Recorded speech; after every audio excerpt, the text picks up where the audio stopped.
For those of you who don't know who Bale is the person who did those SpongeBob theories. Yes, those SpongeBob theories. If you know, you know. If you don't, look up SpongeBob theories, and like Bale is most definitely gonna pop up because he's the best to ever do this shit. Anyway, this is an Avatar: The Last Airbender cabbage theory on the Cabbage Man, I guess. I've had my suspicions about the Cabbage Man, but I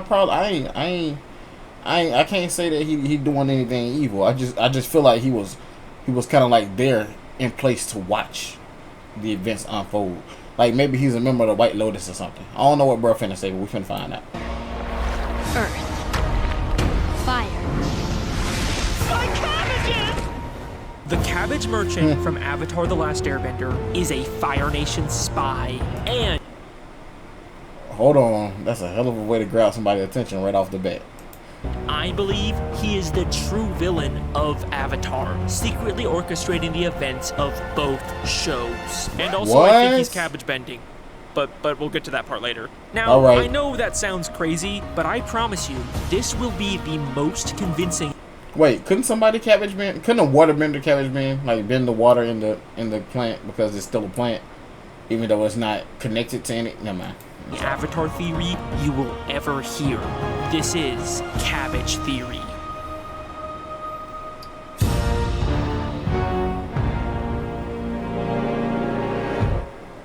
So, Avatar: The Last Airbender. I'm guessing most people who clicked on this video have already seen it, but on the off chance you haven't, it's basically a show where some people can control one of the 4 elements. And the Avatar, the only person who can master all 4 elements, has to stop the Fire Nation from taking over the world. But why would I possibly think that a random Earth Kingdom cabbage merchant is actually a Fire Nation spy? And a cabbage bender, but we'll get to that later. You know, he's just a funny running gag character. All we ever see him do is get his cabbages destroyed. My cabbages! My cabbages! My cabbages! My cabbages! Well, think about it. We are told many times throughout the show that there are Fire Nation spies. He was probably trying to signal the Fire Navy. Oh yeah, I'm sure he's a spy for the Fire Navy. How do we know you're not Fire Nation spies? Jet, he's just an old man. He's Fire Nation. He was sent to eliminate me. But strangely, we never actually... Hey, Jet was losing it. If you know, you know. Jet was losing his damn mind. See any of them. Done lost it. At the same time, we know there must be spies out there because someone is giving Zuko very detailed information about the gang's whereabouts. Wait a minute, he cooking.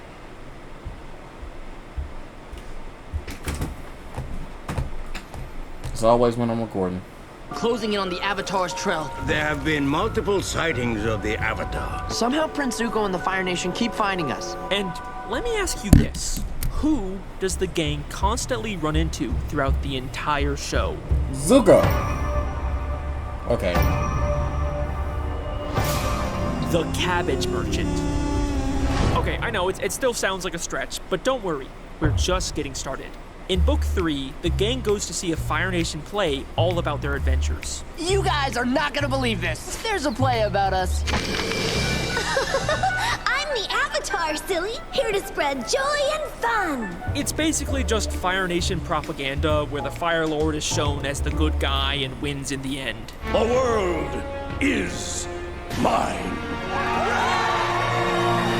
But other than that, the plot of the play is surprisingly accurate. Riddles and challenges must you face. No, Jet, what did they do to you? Must destroy. So where did they get all of this information about the gang? His sources include singing nomads, pirates, prisoners of war, and a surprisingly knowledgeable merchant of cabbage. The surprisingly knowledgeable merchant of cabbage. Okay. Huh. I'm gonna admit right now, I never paid attention to that part. Never paid attention to that part. Why did the Cabbage Merchant, an Earth Kingdom citizen, help them write Fire Nation propaganda? Because he's actually a Fire Nation spy. Okay, wait. Maybe I'm just overthinking this. Maybe he didn't necessarily know he was helping the Fire Nation. For all we know, someone just asked him about the Avatar, and he was more than willing to complain about the guy who has destroyed his cabbages many times. You know, he might be a little petty, but there's no reason to think he's secretly trying to take down the Earth Kingdom. Right?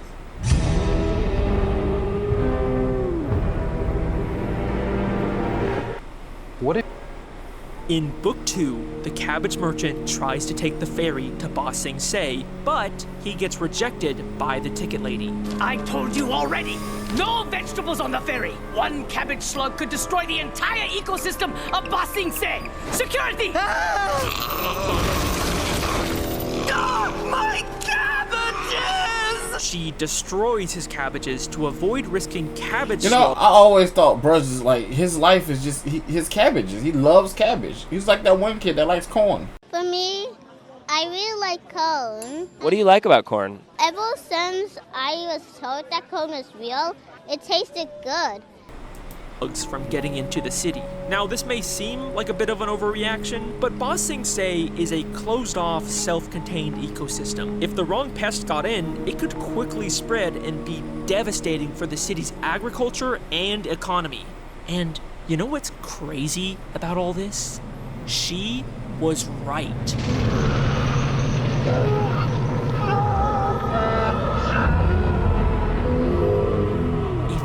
Man, come on, Alex, bro. How you paying it, bro? Ain't no way you pay this much attention, bro. Bro, how do you watch? There's nothing he watches regularly. I'm so serious. There can't be a single thing he watches in a regular manner. No way. Look really closely as the cabbage cart gets destroyed. You can just barely see a cabbage slug flying through the air. One cabbage slug could destroy the entire ecosystem of Ba Sing Se. Listen to what the lady says. A single cabbage slug would destroy the entire ecosystem of Ba Sing Se. How are there not any in there? Do they not have cabbages in Ba Sing Se? If that's the case, bro's going to the wrong place.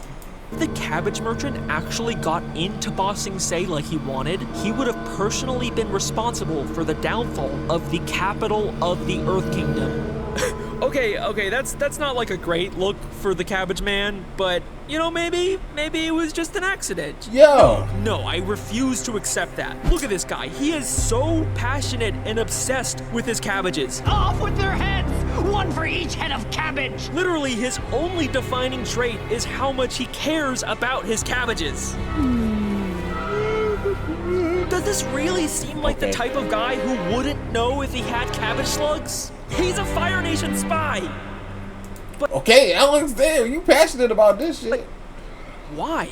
I mean, he clearly has a vendetta against Aang, but why would he be intentionally trying to take down the Earth Kingdom? Well, Aang is not the only one who destroys his cabbages. We've seen him try to enter both Omashu and Ba Sing Se, and both times Earth Kingdom bureaucrats destroyed his cabbages. What kind of slum do you think this is? Security! And these are only the times that we actually know about. For all we know, this is a regular occurrence for him. And then he's forced to watch as they immediately let Aang, his mortal enemy, inside. Where he keep getting more cabbages from?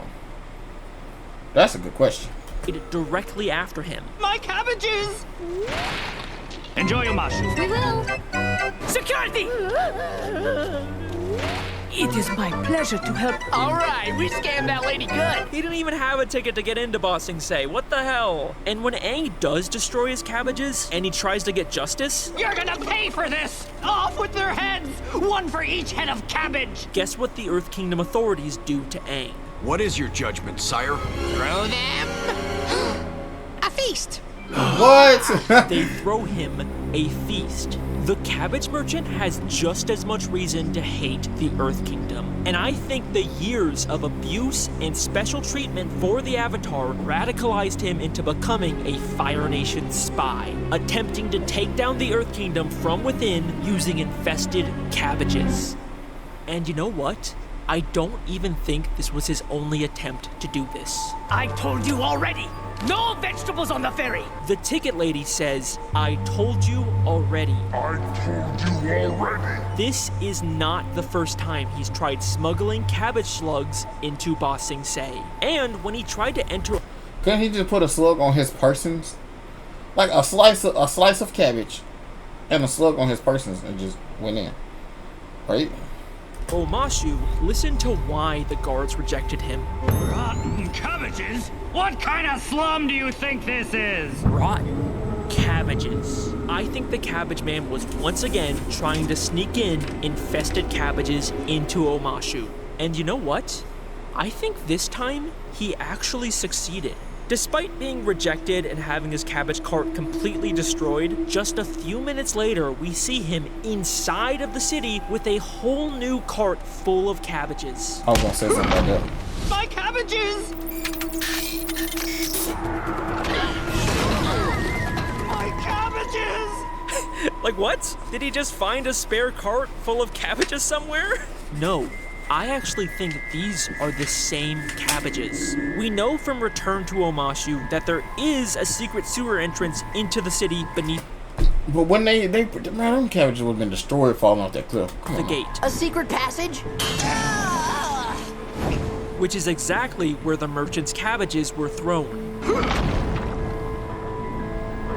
So I think the Cabbage Man went down there to retrieve his cabbages, discovered the secret entrance, and successfully brought the infested cabbages into the city to weaken it for the Fire Nation. And you know what's really crazy about this? Omashu ain't have as much agriculture and stuff as Ba Sing Se though, so how would they spread? It worked.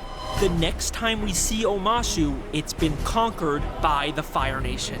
The Earth Kingdom city of Oh no. They even make a point to tell us how surprising this is and how Omashu had never been conquered for the entire 100-Year War. I can't believe it. I know the war has spread far, but Omashu always seemed untouchable. Up until now it was. So why is it now suddenly so vulnerable? It's because of the Cabbage Merchant! And this is also exactly what happened to Ba Sing Se. He was rejected entry, his cabbages got destroyed, but then later we see him inside of the city with cabbages. What, did he take the fucking Serpent's Pass? And then shortly after he arrives and starts selling his cabbages, the city gets conquered by the Fire Nation. I'm starting to notice maybe a little pattern here. You can't deny it anymore. There's too many connections. The Cabbage Merchant is working for the Fire Nation to help take down the Earth Kingdom and spy on the Avatar. And speaking of which, how exactly is the Cabbage Merchant spying on the gang? Like, obviously they've bumped into each other a couple times, but Zuko and the Ember Island players have a ton of information about the gang. Here's what you missed. We went to the Fire Nation, and you got better, and I got a sword, and I think Combustion Man died. Like, way more than anyone should have. It almost feels like there's something else going on. That's here. true. And if you don't believe me, I reached out to a certified... How they know about the parts that they weren't there for? Right? Avatar expert to see if there was any more examples of the Fire Nation knowing things they shouldn't. Right, so like in Book 3, when everyone thinks Aang is dead, how does Zuko's assassin Combustion Man keep finding them? It couldn't have just been dumb luck 3 times in 8 episodes that he was just around, right? Seems unlikely. And how'd they know to put Toph in a wooden cell anyway? I'm gonna turn you in and collect a reward. Then you metal bend yourself out of jail. Hey, what kind of cell is this? A wooden one. If you think about it, no one in the Fire Nation should know that metal bending exists. Toph only created it a few weeks ago, and the only people that have seen it are from the Earth Kingdom and the Fire Nation troops aboard that ship who were probably just horribly killed by the Serpent. And Toph never uses metal bending in her scams in that episode, only earth bending. So why in the world would the Fire Nation town guards think they use a wooden cell when they're not even aware that metal bending is a thing? Thank you, Mr. Overanalyzing Avatar. Yo, that's wait, that's crazy. But if there was a metal cell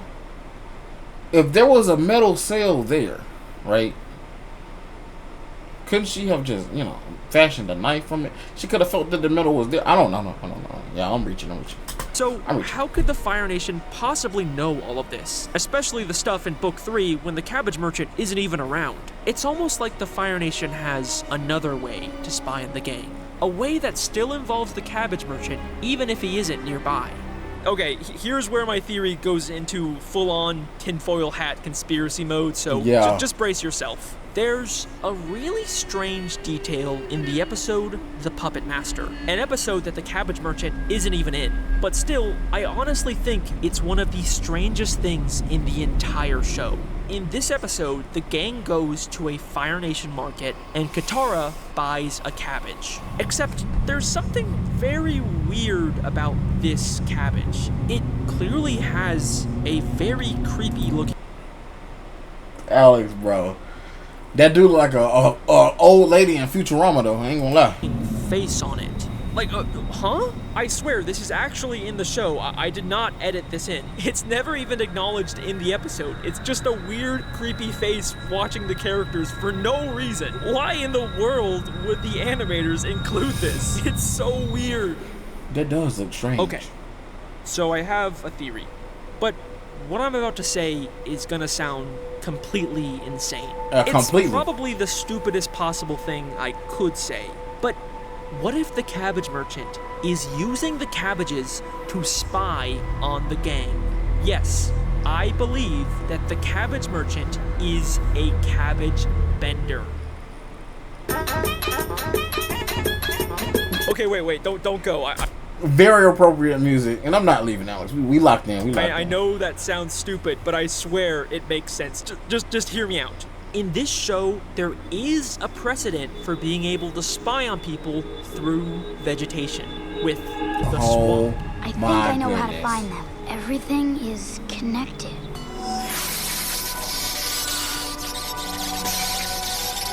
Oh, don't Korra do this too?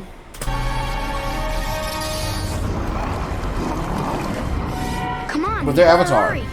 And it isn't even just like an avatar power either. Toph can use the swamp vines to literally see the entire world. I'm more connected to the world than you've ever been. I can see Sue and Lin, Zhao Fu and Republic City. I see everything. Now, obviously, this cabbage is not part of the swamp. Bro, major theme. How I miss all this shit, bro? I missed everything he done said in this video, and I done watched Avatar: The Last Airbender at least 4-5 different times, all the way through. Legend of Korra, like 4 or 5. Bro, come on. The theme of Avatar is how separation is just an illusion, and everything is connected. I get how the tree is one big thing, but the whole world? Sure. You think you're any different from me, or your friends, or this tree? The greatest illusion of this world is the illusion of separation. Things you think are separate and different are actually one and the same. Even the separation of the 4 elements is an illusion. We're all connected. Everything is connected. So everything in this world, including the Cabbage Merchant and cabbages across the entire world, are connected. And I think the merchant is somehow tapping into this connection to spy on the gang. I think, like, technically you could do this with anything in Avatar. He's just, like, really honed his ability on cabbages. He's cabbage bending, and I have evidence to prove it. This weird spiritual connection to cabbages explains why he's so obsessive and protective of them. Off with their heads! One for each head of cabbage! And it also explains why he's constantly feeling them for some reason. He's not just randomly caressing a cabbage, he's connecting with it through cabbage bending. And if you don't believe me, one time while he's feeling a cabbage, we can see him literally sense the gang coming.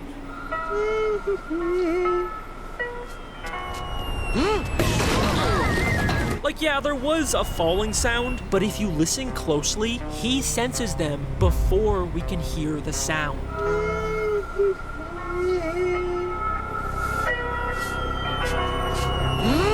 He sensed them through the cabbage. This also explains how he would have been able to find the secret entrance into Omashu. His cabbages fell down near the entrance, allowing him to sense it. I know it sounds crazy, but the evidence is here. The Cabbage Merchant is cabbage bending. Every time we see cabbages in this show, the merchant is using them to spy on the gang. He is always watching. Yo, that would make him a crazy bender.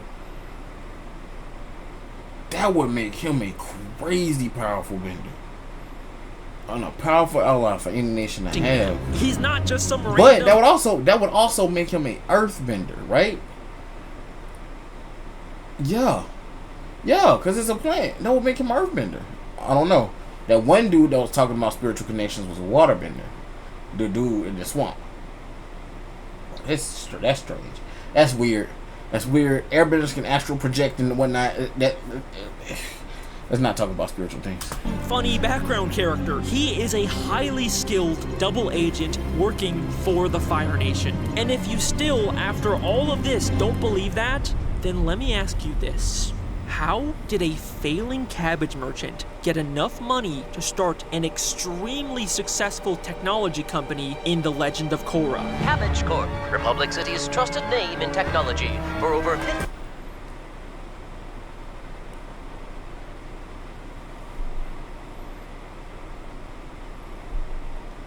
Like, I remember Cabbage Corp being a thing, but I didn't think about how he did it. I thought maybe bro business just blew up or something. Years. No!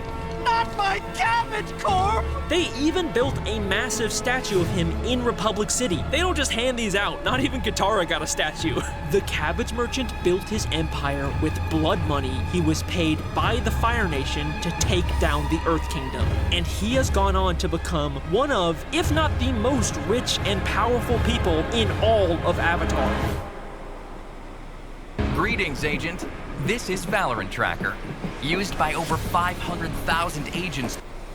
Alright, there you go. Bet you didn't expect the My Cabbages guy to be the true villain of the show. You know, at least he doesn't seem to be doing it anymore. In fact, in Legend of Korra, his company is actually the main supplier of airships for the Earth Kingdom now. So, you know, it seems like he's gotten over his grudge. Maybe this is even his way of trying to make up for all the damage he's done to the Earth Kingdom. You know, maybe this story actually has a happy ending after all.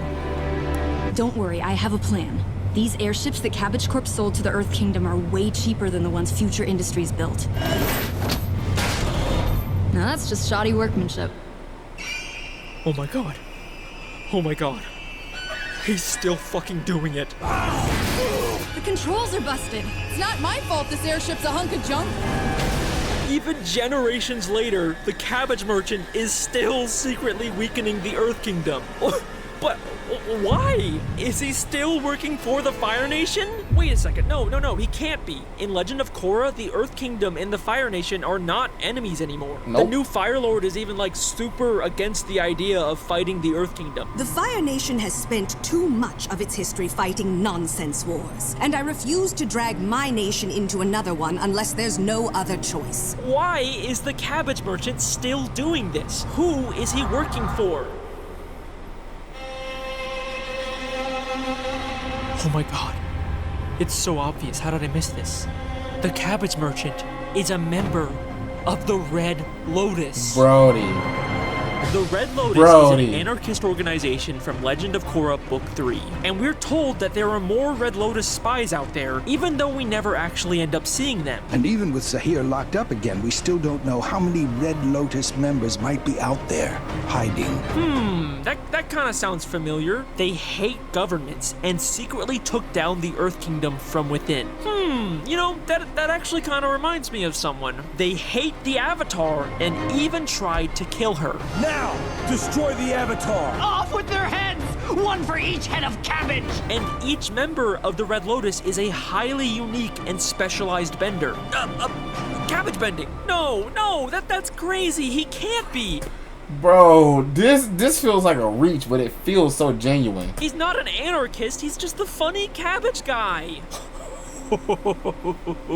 The Red Lotus is a group that originally split off from the White Lotus. We are what the White Lotus was meant to be, but after the 100-Year War, the White Lotus lost its true purpose. Its members came out of hiding and openly served the Avatar. And you know, you'd probably think that if they're just like the White Lotus but more extreme, their logo would probably be just a red version of the White Lotus's logo, but no.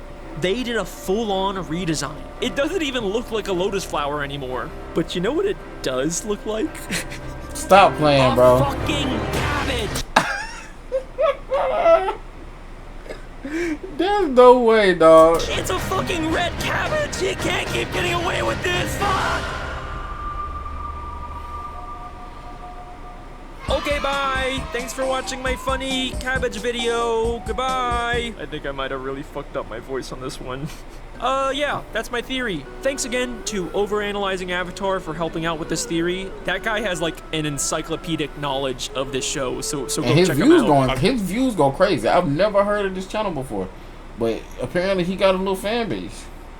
That's crazy. That's crazy to think about, man. YouTube is such a huge platform, bro. Cabbage Merchant in Avatar? What are you talking about? I know I'm not like the first person to ever notice some of these details, but as far as I can tell, no one's actually connected all the dots like this before. I'm still working on that big old final SpongeBob bonus video that I keep talking about. I know you guys have been waiting a long time for it, but you know, it's just a very big project, and I still gotta post smaller videos like this in the meantime. That video is gonna be over 4 hours long, and over an hour and a half of it is just new SpongeBob theory content. So it'll be worth the wait, I promise, and it should be a nice send-off to the SpongeBob part of my channel. But if you want an early look at one of the new SpongeBob mini-theories that's gonna be in the video, you can watch it on my Patreon right now for $5. And also you get some other cool stuff too, and you get to support a little guy like me. That's nice. Alright, that's Cabbage Theory. Thank you for watching. I will see you next time.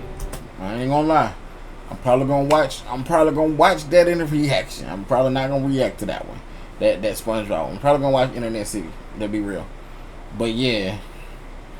Y'all, this was that, and catch you guys in the next reaction.